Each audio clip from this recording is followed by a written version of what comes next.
inside track to all things franchising. We provide essential resources for anyone in the franchising world. Let's get into it. Hello. We have a special episode today where my lovely wife is joining us to talk about our franchise, Tippi Toes. She's nice, got the nice pink on. Choi's got her sweater on. And so this is going to be a franchisee episode. Oh, you're disappearing here.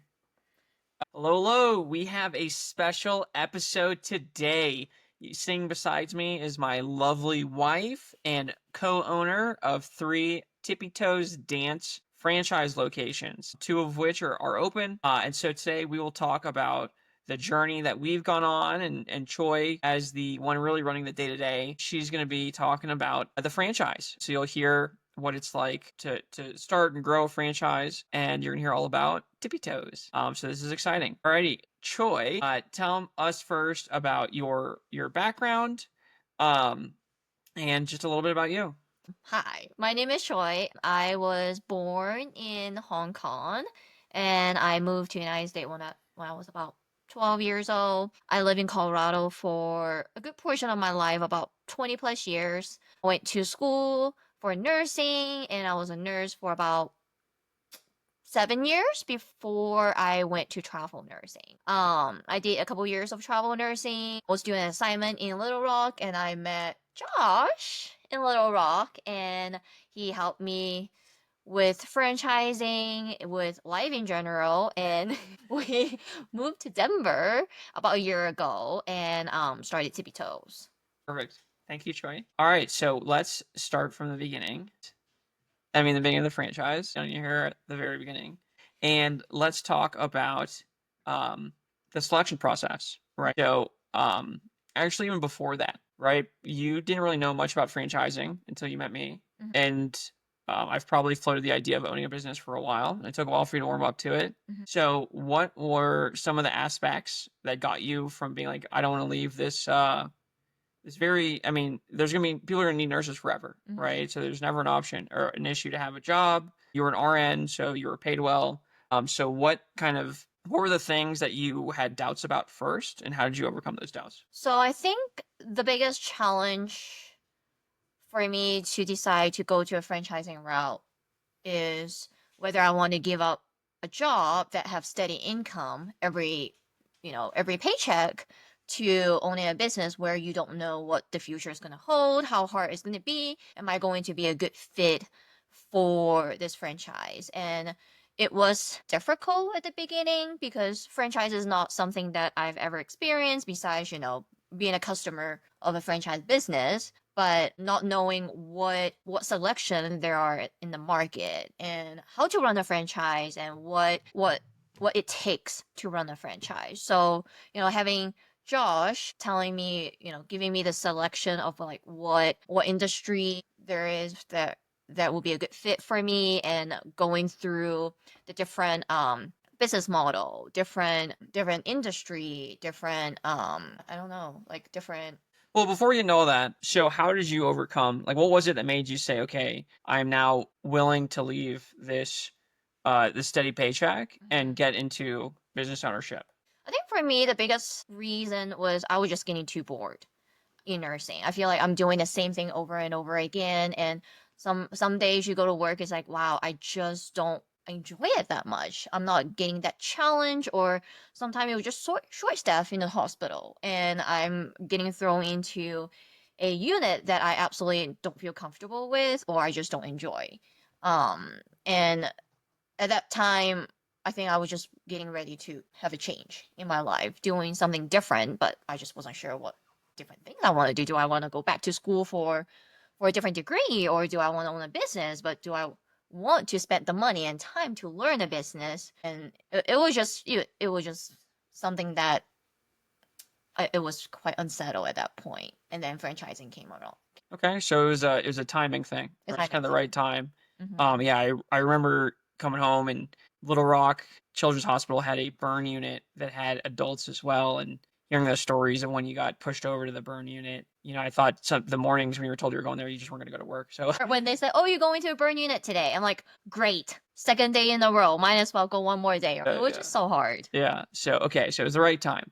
Okay, so as we went into selecting franchises, you know, we were primarily looking at franchises within the organization that I used to work for. There were perks around us getting, you know, kind of buying our own supply there. And so we looked at home services, right? Because we wanted something that wasn't going to be something that we knew was like people were always going to want. We wanted something that was relatively simple. I was still working, and it was Choi's first foray into business ownership. So we didn't want anything too complicated. We wanted to play to her strengths. So she's really good with kids. So we kind of started looking at the kids sector, and there were a couple that we looked at. We looked at the amount of time businesses have been around. So Tippi Toes has been around since 1999. And so we really like that. I think longevity, there's just something to say about longevity. Franchise founders, like a founder of any other business, sometimes flame out. So you get a franchise in the first couple years, you haven't gone through the real testing period of that franchise owner. Whereas Tippi Toes, we knew Sarah's not going anywhere. She's been around for a long time. Tippi Toes has been around for a long time. Yeah, so it just kind of seemed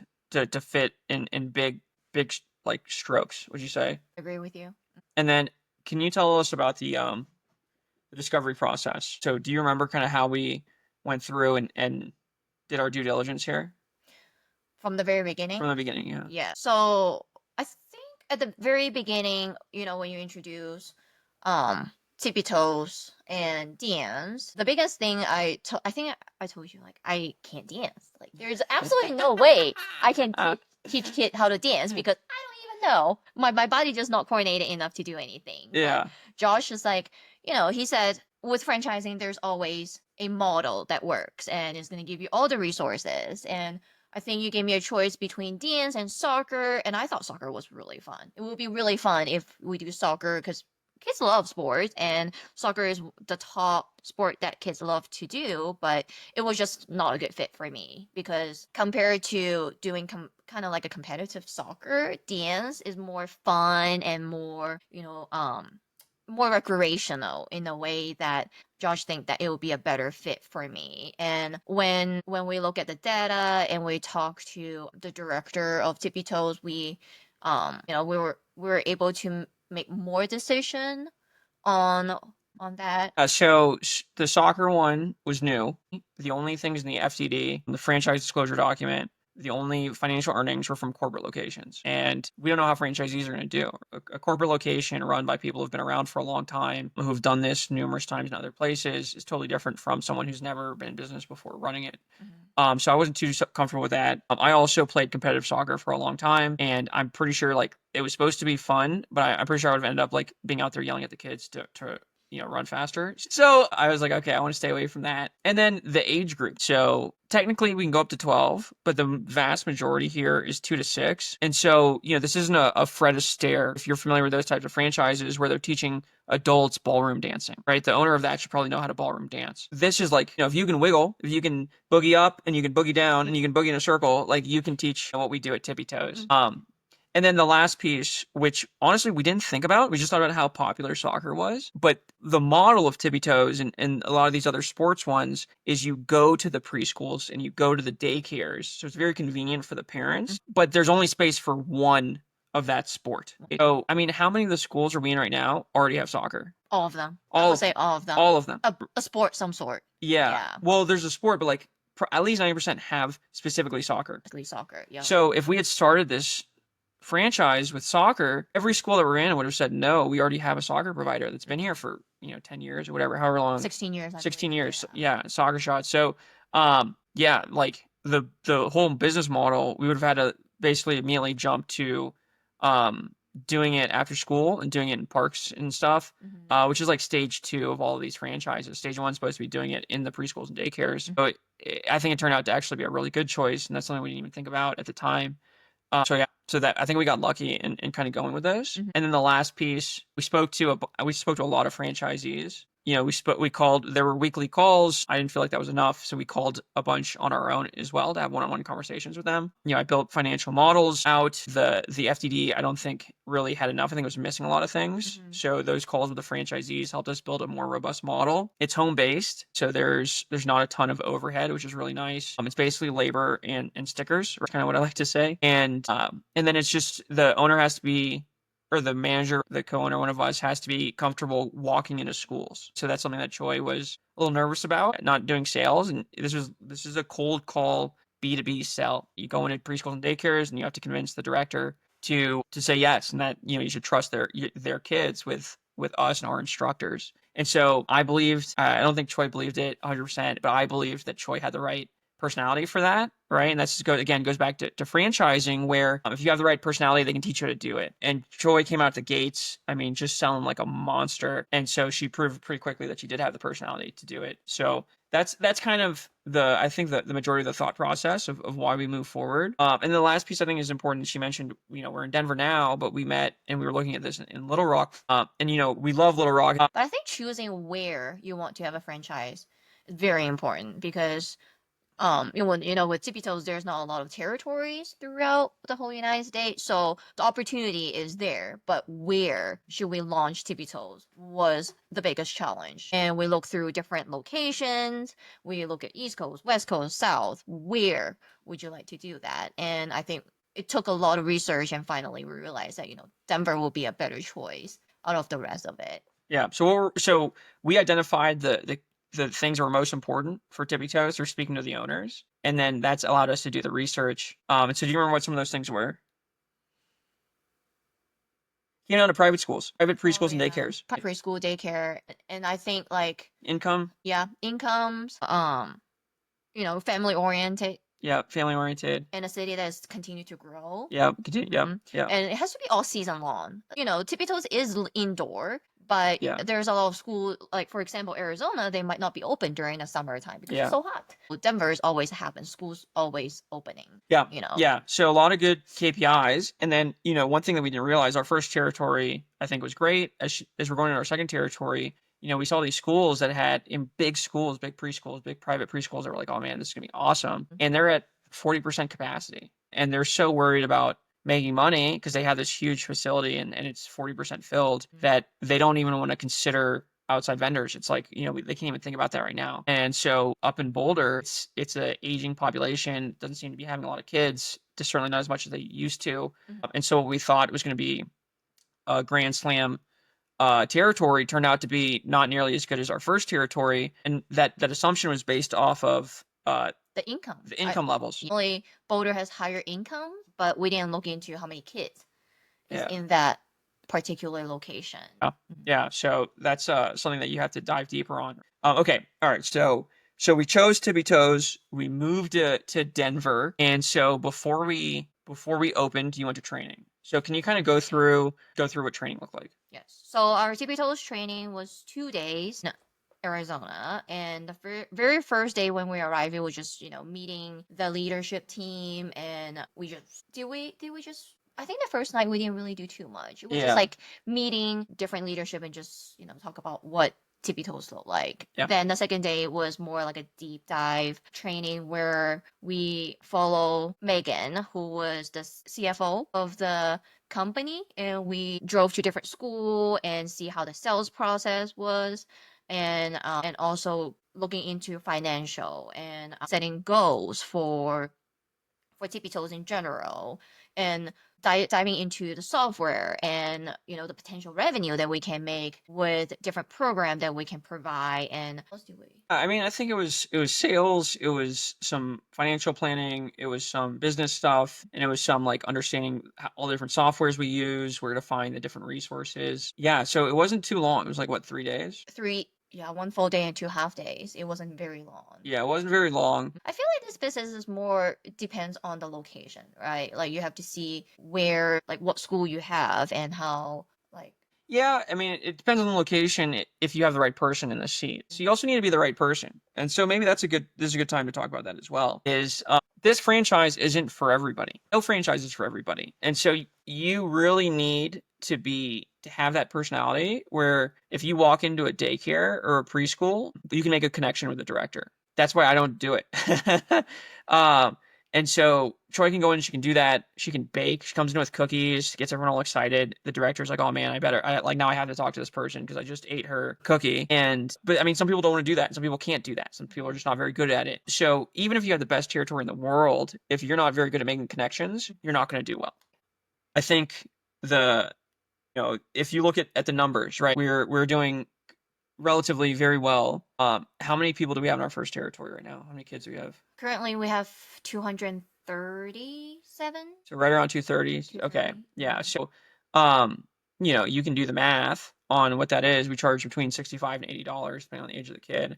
And what that looks like, right? So if we're considered a year in, one of the best ones, and kind of guess the margins here, like what kind of buffer do you have for a real manager? And so I think this is an owner operator business until it scales, and that's going to take probably 2 or 3 years. Yeah. So yeah, the territory is important. All these things are important, but the owner is important. Going on the right expectations is important. I think financially, we thought we were gonna have 400 kids in the first year in one territory, and we're not even close to that. Yeah. Mm-hmm. And so, I think that's something that, like, no matter what the franchise salesperson tells you, you need to talk to franchisees.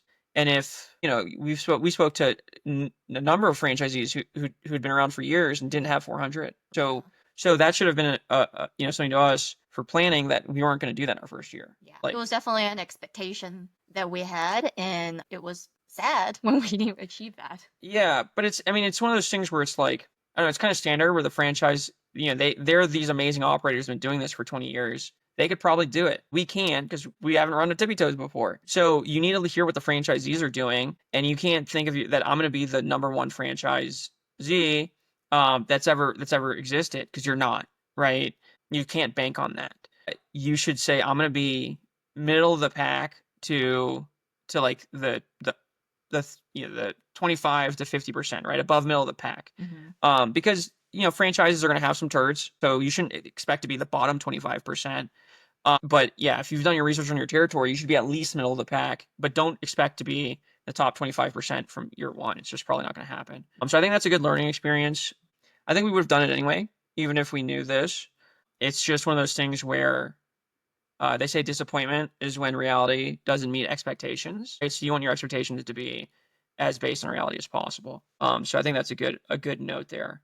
Okay, now let's talk about getting going. The first 6 months. What did your day-to-day look like the first 6 months? First 6 months. And probably even the first 2 months was different than so what about the first couple months? Let's say that. First couple months, every morning I spent time looking through, if I'm on the days that I'm doing sales, every morning I wake up and I will map out the school that I need to go to. So before then, I do intense research on the school that is available around our neighborhood, and I group them into, a specific location, so I'm not driving and wasting time on the road going from one school to another school. I try to group them together so I can do sales in one location and move on to another one the next day. So I do a lot of mapping in the morning, and I review like who's the directors of that school, and I even look into I go to LinkedIn and see what kind of history they have too. So I like to build that personal level where I not only know the director's name, I want to know what they do. Then I go into a school and I introduce myself, and I try my best to give them a good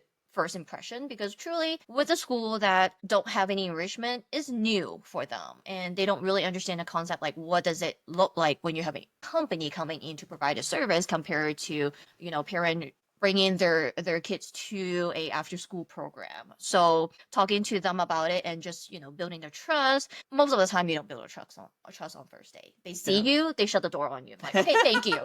So that's the hard part. I take it very personal, but I have learned over time that you can't take it personal, because there's how many days I'll come home and I'll tell you, like, today's just terrible. It's just so terrible. I want to cry, and I have emotional breakdown every single day. Yeah. So after initial visit, I write them a postcard saying that thank you so much for your time, and I'll love to have an opportunity to work with you. Then I do follow up after that, either with email, in person, things like that. So once I secure a demo, which, we provide demo to all the schools so that we can show them what Tippi Toes has to offer and also get the interest from the parents and the students too. Once we get a demo, we want to make sure that we have a good communication with the director to make sure that they're helping us to get enrollment as well too.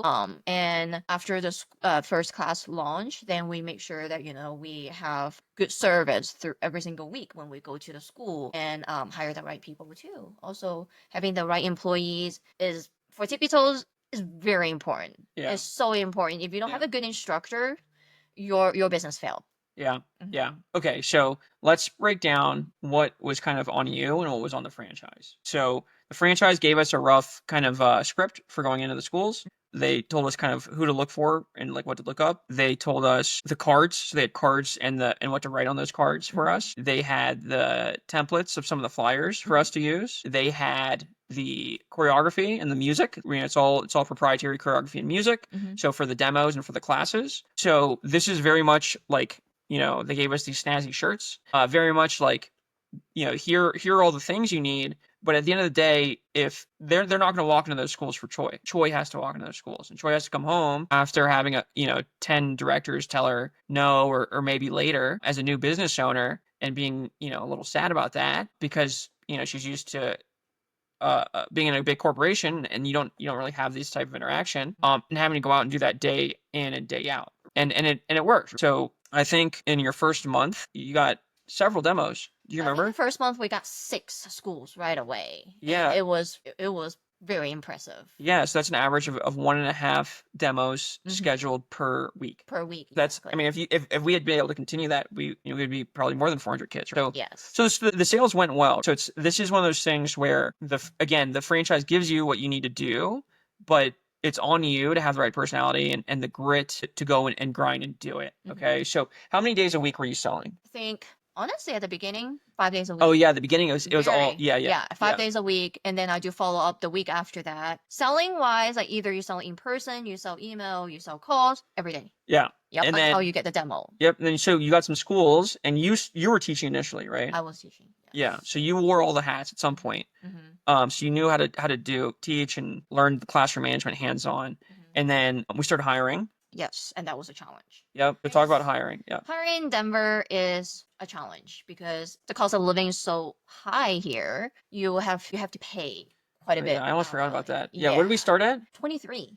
I think we started less than that, didn't we? I think we started $23 per hour, and we got no candidate. Yeah. Yeah. So we have to raise it up to $25. Yeah, well, first it was 24, and we got no candidates. Oh yeah. And then it was 25, and then we finally started getting candidates. Exactly. Yeah. But we spent so much money and time. Oh my God. Interviewing potential candidate and also paying Indeed to find instructors, and that took a lot of time. That's the biggest thing. I could have go selling and get more school, more revenue, but without the employee, you can't grow. For a long time, we just couldn't grow because I was the only one teaching. Yeah.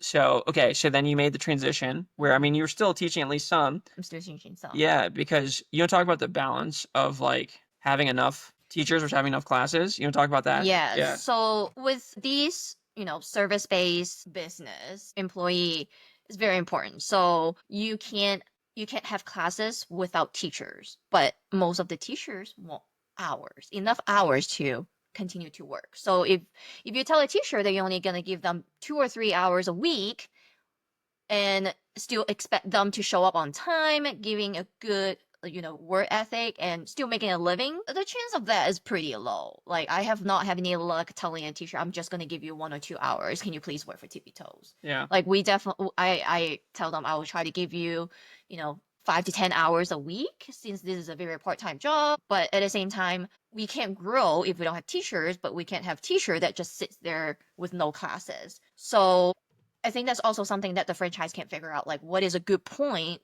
to hire and continue to grow. Yeah. So whoever's gonna be that manager, whether it's you or whether, eventually you hire a manager, they have to be able to teach because, if you go out and all your teachers are at capacity and you go and sell 2 more classes, well, guess what? The manager is the one that's now teaching. And when people call out, which they love to do for spring break, I say that we're in the middle of spring break. And summer coming. And summer's coming. Yep. So whoever's managing it needs to be comfortable teaching. And we have a manager for our first territory, and every once in a while, Choi still teaches. So it's one of those things where it's like you can't get a franchise and just think you're never going to do the thing. Right? And if you do, then you're going to be turning down deals. And if it's a subscription like this, right, it's the difference between subscription and a project. If you have a project, it's like, hey, we got to get this hired. And if you got to let a couple part-time guys go, like, who cares? But if it's like, this is week in and week out, so you can't make a commitment unless you know you can cover that commitment for the long haul. So it's one of those things that we're still figuring out, especially as we get territories that are further and further away from us. And it's something that,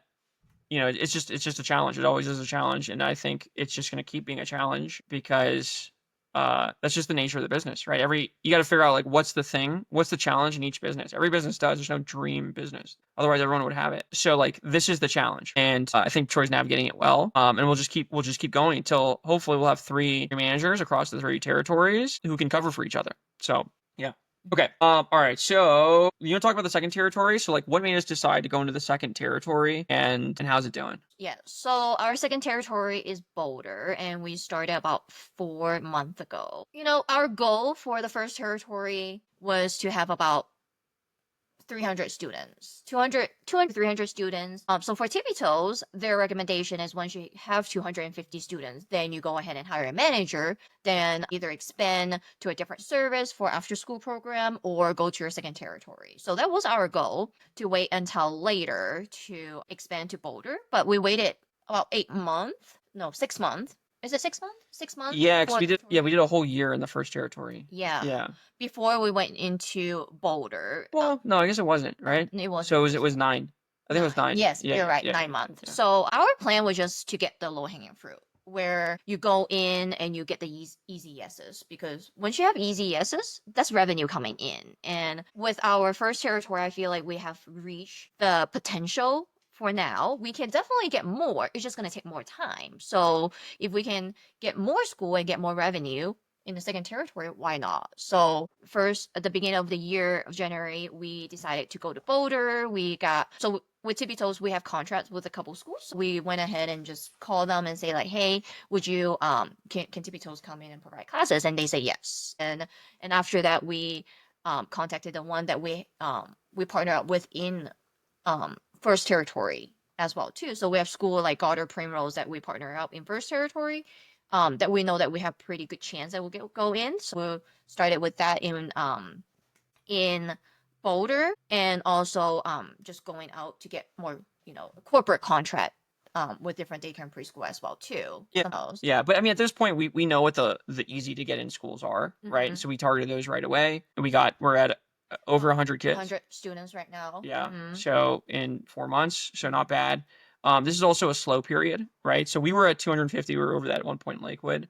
And winters is a slow period, and people leave, people move, people go to preschool. And we're just getting ready for summer as well too. So a lot of student goes on vacation during the summer time, so the parent doesn't want to commit to it as well too. Yeah. So I mean, we're gonna see big spikes in August. Yeah. So right now, just like you saw the seed, and hopefully you get some harvest when the school starts. Yeah, Choi's has a real green thumb, so it was actually perfect. We were making this garden. I remember that. Yeah, it was tomatoes. And I was like, look, this is like our business, right? We're planting the seeds. You got to come every week, and we have to water it every couple days. We have to pull the weeds, and you have to give some fertilizer, give it a little bit more love. Yeah, maybe you get more fruit. Yeah, 6 months down the road, we got the fruit, right? So we're definitely laying the seeds right now to get some fruit in August. Okay, so like we said, we have a third territory. So, we will be going to third territory. Yeah. So wait, before we do that, we also we're hiring for higher level positions, not just instructors. We moved up to Boulder. So we were looking for a manager, a salesperson, and an admin, or some combination thereof, right? I think really what we wanted was a manager, and we couldn't find one. How many months did we look? 4 months, maybe? It took a long time. And I think that it's a part-time job, but it has a lot of responsibilities. So it has to be someone who's in the right kind of stage of their life, which is what we finally found, and she's amazing. And she has a remote job too, where she just actually getting really bored doing her remote job. She wants to do something where she can interact with other people and drive around. So this actually turned out to be really good because she had the right personality. she has the right personality. Very, Yeah. very sweet. Yeah. Very, very sweet girl. Yeah. Yes. So we kind of got lucky there. It took a while to find her, but we found a good one. She actually wasn't even applying for a manager position. Oh, She applied for the teacher position, and I interviewed her. I'm like, wow, you have experience in managing, and you're very flexible, and your personality is just so perfect. Do you want to be our manager? And she thought about it, and actually she went on vacation for a whole week, and I didn't think she was ever gonna reply. She did. I'm like, what? Lucky was that. So it just turned out, the way it should, unexpectedly. Yep. And then because we'd kind of half given up, we also started advertising for a salesperson. So we hired a salesperson at the same time, and we hired an admin person at the same time, like a virtual assistant. And we looked for a salesperson for a few months as well. And so we had all these things out at the same time, and then they all got hired at the same time because they all just the same week. Oh my god! And so it was like chaos, and we said yes to a salesperson before the manager, when it was a manager. And so we ended up letting the salesperson go, and then now we're letting the admin person go because we realized we don't need them either. And the goal is, what we were paying the admin, probably a quarter of that, I can automate it with AI. And so it's like this thing where you need things done that aren't money-making activities by the owner. So we want Choi to be out selling as much as possible because Choi's the best salesperson we have. And that means she can't be doing admin and manager stuff. So there's no way we're giving up our manager. But and then can we automate these other things, right? So we went through that whole kind of dramatic period for a little bit. Okay, so now let's talk about how we're making the decision of when to go into the third territory and what's the strategy when we go into the third territory. Yes. And I think we just start talking about, going into our third territory. One reason is because we're already paying the fees for the third territory. For Tippi Toes, you have 6 months to get your first territory started, and they expect you to go to the second territories. Now we're a year in, and they expect us to go to our third territory. That's the lowest reason, though, right? That's the lowest because it's the hardest thing to do, start a new territory. So if there was money to be made, easy money to be made in these other territories, we would do that first. Yeah. So that's money that's going to get spent no matter what. So that is there, but it is lower reason. Yeah. So what's the most important reason, do you think? I think the most important reason is once we finish all the school visit, once we have known that we have reached the potential in Boulder, then we want to start our third territory before the school season start. Because that's the prime time where you do your sales and you do your visit. And now between May, July is a great time to go visit school and put your name out there. And our third territory, since it hasn't been touched, it'll also be a really good opportunity for us to go right now and spread our name and get the low-hanging fruit. Yeah. So Choi, I think, what did we say, the next month? Next month. She's going to finish up. We want to touch every school at least once in person. I call from home, and she's the face because I would say yes to her face before mine, for sure.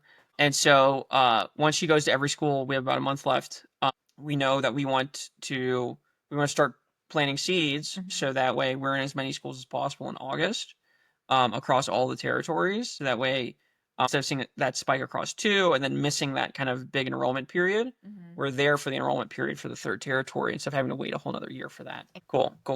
Okay. And then the other big thing, so there's multiple streams of revenue. There's really one other big one for now, and that's the recital. So we're on our second recital. Tell us a little bit about recital. Yeah. So our recitals twice a year, and I think we love the idea of having it for the winter recital before Christmas because it's a great Christmas present that the parent can get from their kid, and also one before the summertime. So our next recital is about 3 weeks from today, and it's definitely the big revenue maker because you don't charge a lot. I think we charge a fair price for recital, but it's something that you put the information out when the kids sign up for Tippi Toes, letting them know that, with Tippi Toes, you get a recital at the end of the season, and they get a cute costume, they get, all the accessories, and parents can come to watch the show, and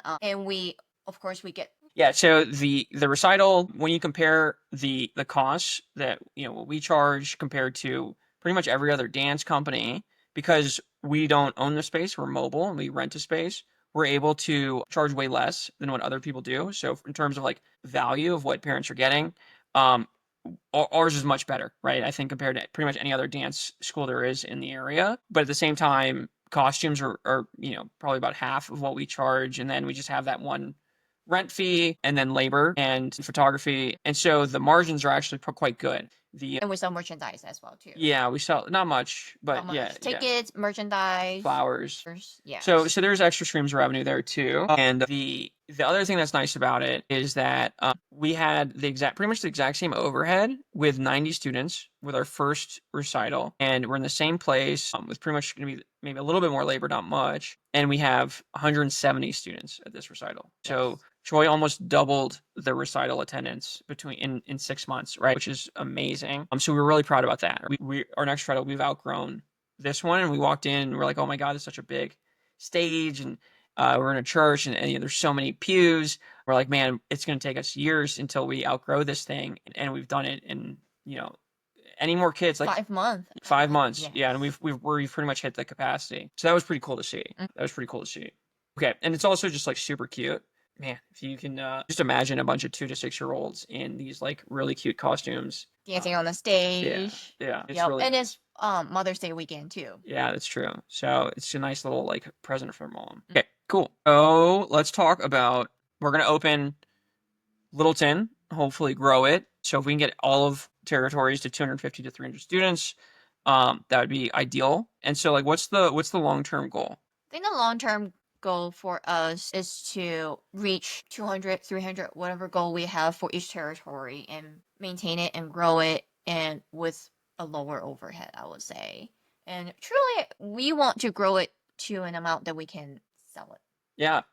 So there's no shame in that, right? So, a lot of businesses, and this is what's really cool about business, right? Is that you're making cash flow once you get to that point. You're not doing that from day one. You are building equity in the business. We get tax breaks. I think Troy saw that this tax season. We got some cool stuff there, and we didn't, but you could use leverage if you wanted to. So all the different pillars of like making money you can use in a business, and so that equity is only good if you can cash it out at some point. So, we want to start a family here soon, and at some point we will sell, right, the territories we're going to make sure it's another good owner, maybe it's another franchisee, and we're going to take that equity and we're going to do something else with it where Choi can spend more time with the future children. So that's something that's what our goal is, right? And we knew that going in. And we looked for a business that wasn't going to take 5 years to scale, something that, we know we're both single, we can put a bunch of time in and grow it quickly, which, it's not been as quick, but it's been quick. We were at 350 kids in 13 months. Right. I think we made profit in the first 3 months. Yeah. Mhm. So, it's not like, we're not in dire straits here. Right? So, even if things move linearly, we'd be at 700 in a year. And I don't think they will. I think they're going to move closer to exponentially. So I don't think 1,000 students in a year and a half is a ridiculous goal. Good margins. So that's kind of what the long-term goal looks like. Franchising is a good stepping stone. We've had good support. And I don't think I mentioned this earlier, but one of the big reasons I chose Tippi Toes was the franchisor has so much control over your life and your business that I didn't need just a contract. I wanted a person who I trusted would always do the right thing. And I kind of got that from Sarah and the team there. I don't think even if they could legally somehow screw us, Sarah would never do that. She would die before she did something like that, right? So you have to really trust the franchisor as well. Sarah had been amazing to everybody. So good things to say, right? Business isn't perfect. No business is, right? And as it gets bigger, there's only, I think there's 50 franchisees, 80 territories. It's not a very big franchise. And so as it gets bigger and the franchise that started around the same time, they mature, the franchisor will be making more money in royalties. And that's a good thing because they're going to be able to reinvest that, and they're going to be able to build a bigger team, and they're going to be able to build proprietary technology. Not a huge fan of some of the technology we use, but it's the best that's out there. And the only way to get better technology is to build it yourself. And they can't do that with the royalties they have right now, but maybe they can do that one day. So excited for what's to come with the franchise. And I'm sure, that the franchisor is going to reinvest back into the business. Okay. We're there. So, all right. So we're coming close to wrapping up here. So Choi, can you tell me Um, if you could speak to Choi 1 year ago, year younger, The younger Choi. the younger Choi, don't worry, still just as beautiful.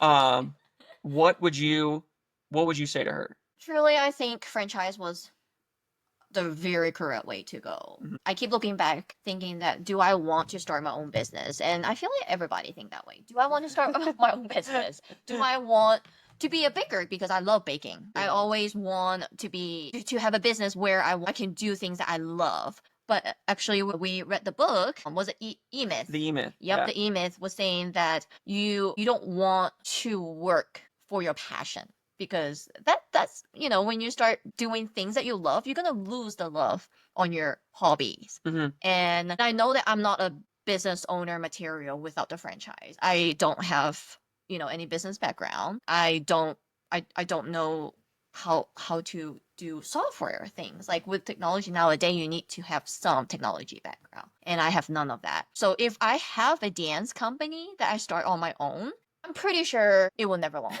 Like it definitely will be a failure at the beginning. I don't know how to make music. I don't know the dance move or anything. Like franchise have taught me so much, and I can't think of another way to make a profit in the first 3 months but Tippy Toes or a Yeah. franchise route. Yeah. Yeah, so I would tell myself just go for it. But at the same time, I don't think I would do franchising without Josh. The document was just too complicated when they hand you a whole document of the FTD. I'm like, what are all these numbers and all these words? And it was just so complicated. And you have to know your material because it's still, I mean, legally, you still own a business. Yeah. You need to know the number and find the right fit for you. So Josh was the right choice. I mean, in the business way and also relationship way, like it helped me Yeah. so much. Yeah, and if you're in the same space where you want to own a business and you want to find something that can help you, that matches you, I can help you too. I can't marry you, but No. but I can be your franchise broker. What I had back then pales in comparison to what I've built now from the franchise app, right? If you went to app.tracerfranchising.com, even if you don't want to ever talk to me, that app's free to use and it'll guide you through that and it'll tell you how to read the FTD and what sections to read and when to read it and what questions to ask and who to ask them to. Don't do it yourself. Trust me. It's so complicated. Yeah. So like, yeah, even at the very least, use the app. Otherwise, like if you work with me, we'll speak on a weekly basis to make sure you're going down the right path. Okay. Is that Aspen? Our dog's back here making noises. She's mad that we're not walking her. Okay. So that's it. What are your closing thoughts? What are things that you want people who are considering franchising? What do you think that they should know? I think the biggest thing is you need to know your material. Knowing that what is a good fit, what is your personality. Because honestly, even for me, I like to look at numbers. How much money can I make from the business? And home improvement franchise was, I thought it was a good fit for me because you make so much money and you don't need a lot of labor, but it just wasn't a industry that I can see myself working in. It's just not my personality. So doing something that you think you like, but also a venture out, because I never thought that I would be a kids dance franchisee, but knowing that I have a passion for kids and I know that will be my, I will love it regardless. So follow what you think it will be a good fit for you, but don't necessarily follow your passion. Yeah, and I think long-term thinking is the hallmark of a successful business person. And so we know, again, that we're going to sell Tippy Toes and we're going to put that into a business that will, that we couldn't afford the first time around, but that will allow us to either have more time or allow us to put a manager in place sooner. Or who knows, maybe we will start a bakery. Ideally. Yeah, right. So it's one of these things where it's like it has to be the right fit because you could have there's franchises out there that like literally that they make $1 million in their first year, but the franchisee is cold calling, knocking on people's doors, and like stopping them from slamming the door on them, and so that they can convince them to get up on their roof and sell them a roof, right? And like not a lot of people can do that, right? A lot of people can do that one day, much less every single day, much less getting a bunch of 20 to 25-year-olds to also do it every single day, right? And then all the other things that go on top of that, right? So, yeah, if you just look at the numbers, there's no there's no guarantee that that's what you're going to do, right? It has to play to your strengths. And if you've never been in business, get something that's simple, like what we did, right? The one that she was talking about, I think she probably could have been successful at it at now, but a year and a half ago, I think it was too much for her. And so it's one of those things too, where like a nurse doesn't really set you up to be, in business. If you have, you can have a corporate job where you've run P&Ls and you've done this, and well, you're more prepared for these more complicated businesses. But then you have to look at your time. We're single, like we said, so Choi can really pour herself into the business. Whereas if we had a bunch of young kids, it would be tough to do that. So it has to be the right fit. Just kind of emphasizing what Choi said. It has to be the right fit. I spent a lot of time with you. There's a very long quiz. There's interviews to find the right fit, as well as can meet your goals. So maybe it's not going to be within your passion, but it's going to be the right time investment, the right financial investment. It's going to give you the right returns. So you can do your passions on nights and at the weekends. And Choi makes macarons and cookies and cakes that she brings to the directors and the teachers. So she's perfecting her recipes. So when we do open the bakery, it's going to be, she's going to knock it out of the park. Okay. So then that's it. That's how we'll close things out. That's it about Tippi Toes. If you're interested in Tippi Toes or franchising in general, please reach out. Josh at tracerfranchising.com. You can also go to the website, tracerfranchising.com. There's a resources tab. There's a free ebook. There's a course. There's the blog. There's a lot of free information there. You can also contact me and you can schedule 30 minutes to speak with me about franchising. So if this is something that you want to explore, even if it's just something you want to have a conversation with because you're really unsure about it and you need some questions answered, please just reach out to me. My services are free. I get paid kind of like a real estate agent. The franchise fee, which is part of every franchise, it won't change whether you work with me or not, but I get a commission from that if you do work with me, right? So it's totally free for you. There's no commitment. There's no cost. And we'll hopefully find you a good franchise, or we'll find out that maybe what you're looking for doesn't exist, because I've told a couple people that too. Yeah. Alrighty, that's it. I hope to hear from you, and I hope this was insightful. And thank you to my lovely guest, Choi. Josh is the best. Alrighty, my biggest cheerleader. Thank you. All right.